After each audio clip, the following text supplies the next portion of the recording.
I don't know that I have the answers for you. I'm still trying to pick up the pieces and figure it out and sort it out in my brain that this is really happening and that it's not some sort of weird dream, because I have some really funny dreams, man. And sometimes I'll wake up and tell my family about them and they'll roll laughing at the stuff I'll say. You won't believe what I dreamed last night. And sometimes I say to myself, somebody please wake me up and let me say, hey, I had a dream that I was talking with TJ and Jon and we were talking about RFK Jr. becoming I wish we were there, but we're not. So I honestly, what do you guys think as far as when people says, I've lost all hope, what do we say to them? So we're having this conversation in the Left Wing Creator Network group chat with all of the different guests from the left wing here, what we talk about, and some people were kind of expressing what you are, where it's just so negative, so doomerist that like, what are we even going to do? And I'm going to be honest with the audience here. It's very possible that all of the worst things that you can think of are going to happen. It is definitely a possibility. And I really hope that we don't go down that particular road, but it's possible. But the way that I see it, if you ever watched House with Hugh Laurie, I love that show. Love that show. One of my favorites of all time. Me too. But he would always say, it's never lupus. And the reason he said that is because if it was lupus, well, there was nothing he could do about it. So there's no point in even considering the possibility. Just because it could happen doesn't mean it's necessarily constructive to give into that idea. And that's what I've been telling people, is that we have to assume that there is a victory condition. We can spend hours of our time just prophesizing about all of the terrible things that are going to happen. We can predict that he's going to control the military and beat down protest and deport us from the country, like he has said in the literal fucking party line, that the party platform that he ran on. We can sit here and talk for hours about how fucked we are if that happens, but it's not constructive, because if it happens, we're fucked. And so what we can do is focus on the things that can give us hope, that can get us through this. Because best case scenario, he fucks up enough in the next 2 years to have a giant blue wave in the midterms. He loses control of Congress, and we can stall out the next 2 years. And we just have to worry about 2 very bad years. And that's it. That's the hope, guys. And that sucks. I don't want to go through 2 very bad years. But that is probably, honestly, the most likely scenario. I don't know if you guys agree with me on that, but just due to Trump's own incompetence and entrenched corporate power not wanting him to totally wreck the economy, I do think that we can more or less stall for 2 years before he loses Congress. I don't know. TJ, what do you think? Well, I've seen a lot of this sentiment going around, and John and I did an episode with All About Liz last week, I think, and we were talking about this, and I was mentioning how I've seen this before in elections, where like the most prominent one I can think of is in 2012, when Mitt Romney lost to Barack Obama. The Republicans all thought they were going to win. They were jazzed. They thought that the polls were, it's actually weird how similar it was. Yeah, the polls say this, but we don't really buy that. Our internals are saying something else. Look at all this data. We're thinking it's exactly the same as what happened this time, and they got their shit rocked. And the Republicans literally came out and stated, we're doing a party autopsy. They called it that. And they said, we're going to reevaluate everything we've ever done. We're going to reach out more to Hispanic voters. We're going to realign the thinking of the Republican Party. And I think, since Brandon, you brought this up, that that they ended up going a lot more racist, but they really did jettison the old Republican Party. The old Republican Party of Mitt Romney and John McCain is dead. It is gone. And they went into Trumpism, something a lot worse. And it worked for them.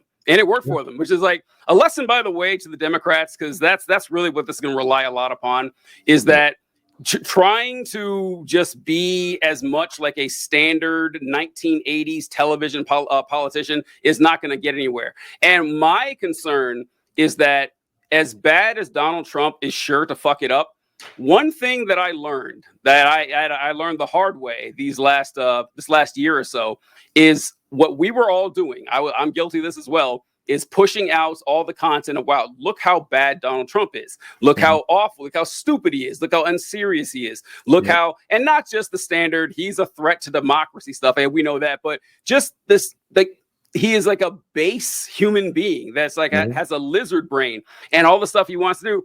And it didn't matter. It didn't matter. The same people who voted for him back then are still voting for him now, which is why I'm so confident that's not going to change whenever the Republicans run someone. Now, if it probably won't be Trump again. I mean, constitutionally it can't, but that's never stopped him before. But the Trump fans are going to be the Trump fans.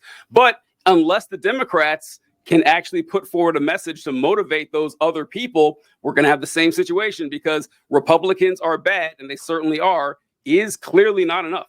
Yeah, and I read a really good article on Midas Touch Network from Ron Filipkowski that goes with what you're saying here. He was talking about our messaging versus theirs, and he made a really good point, and it's something I really didn't think of. And like you said, we can sit here and we can bring the receipts all day long on Trump and talk about what a bad person he is.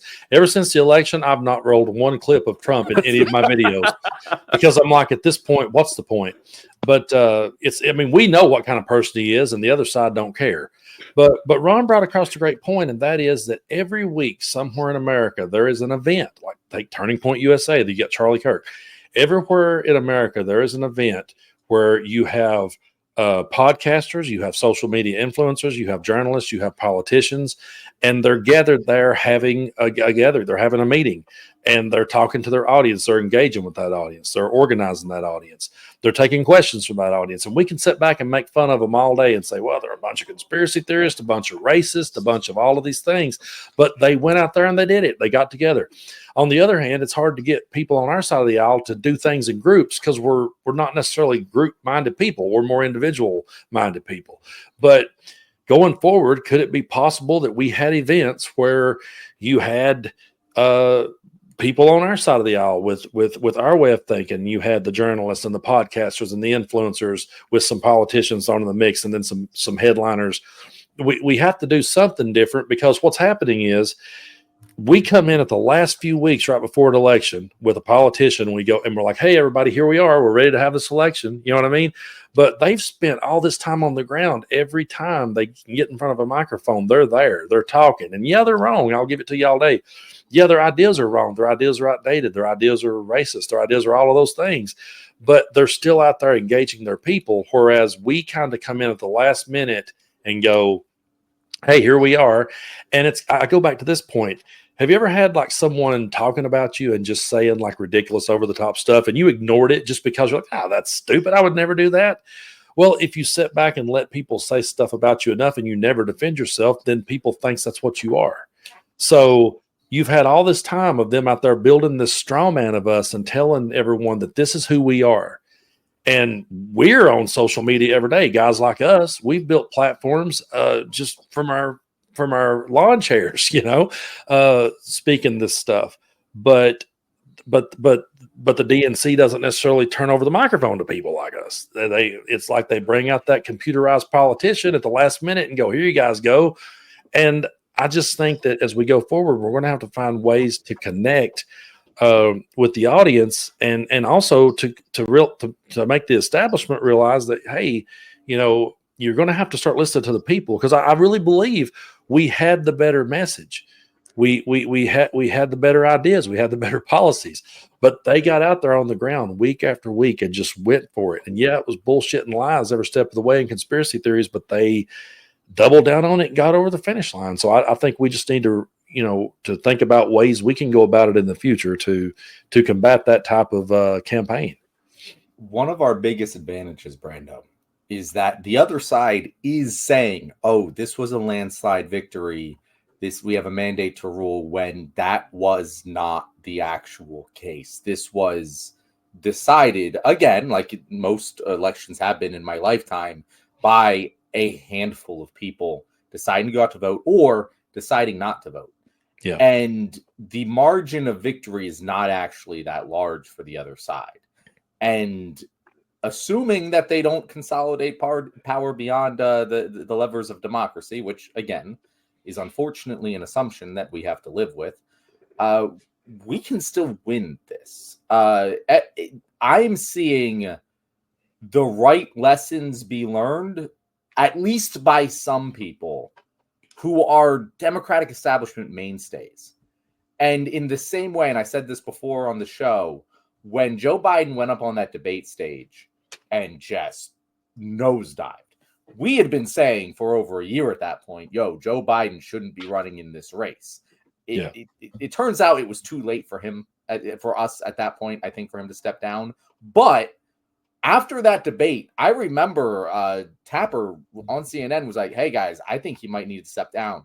And when I saw that, it was like fucking like Pulp Fiction, adrenaline into my heart. Like, I was like, holy shit, there's momentum here. There's leverage. There's blood in the water. Mm-hmm. And what we saw is Joe Biden stepped down. Took his good old ass time doing it, but he did. And I see that same blood in the water right now in the Democratic Party. I saw fucking, what's his face? Carville today. James Carville. Hey, yo, guys, Bernie Sanders is kind of right. We need to lean into this economic populism.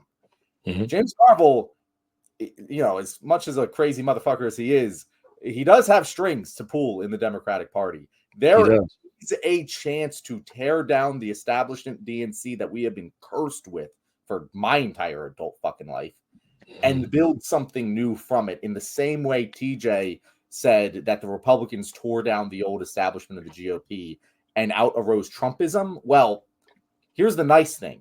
If a populist uprising happens in the DNC, the difference between our populist policy and Trump's populist policy is that ours fucking works. Mm-hmm. And you won't have a situation where the people are constantly had to be fed lies. We can feed them the truth. And as much as it takes more effort to refute bullshit than it is to make it, it also takes more effort to propagandize what the opposite of what people see in front of them than it does to propagandize things that confirm the things that they are seeing in their day-to-day lives. And again, very silver linings here, very hopium, but I think that's what we need. And again, those are our victory conditions. That's our pathway to victory.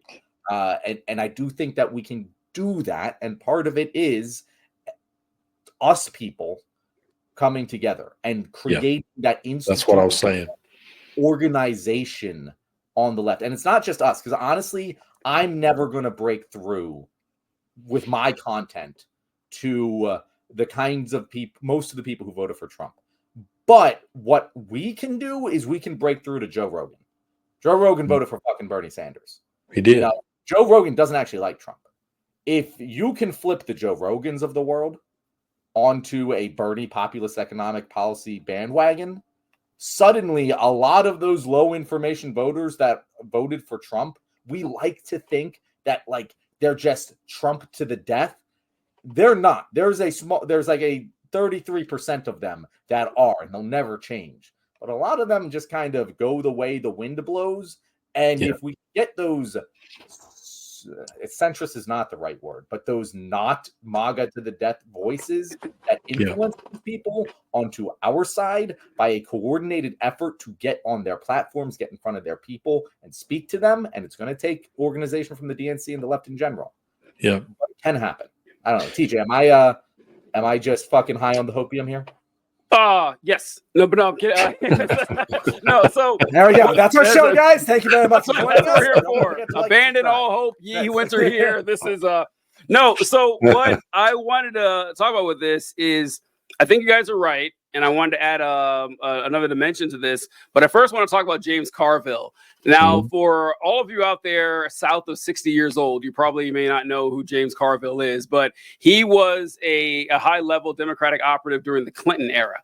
And he apparently still thinks it is the Clinton era. All of his advice goes back to the same things he would have told William Jefferson Clinton in 1991, that what the American people really want is a Southern conservative Democrat. And look, sure, maybe that had been true in 1991, but the most also, I like when James Carville, people like that come around like, oh, I've been wrong about everything for 35 years, but now I'm ready to be. It's like when like the Pope said that, actually Jewish people aren't responsible for the death of Christ. Sorry for 2,000 years of lies, but I'm ready to be infallible now. It's like, but what Carville is missing with Bill Clinton is why this shit worked for Clinton. It's not just because America was more conservative back then and they were looking for a cool person with a conservative message. It's the cool person that matters. This is something that is just, look, we've all known this. We've known this for a long time, but it's hard for us to accept because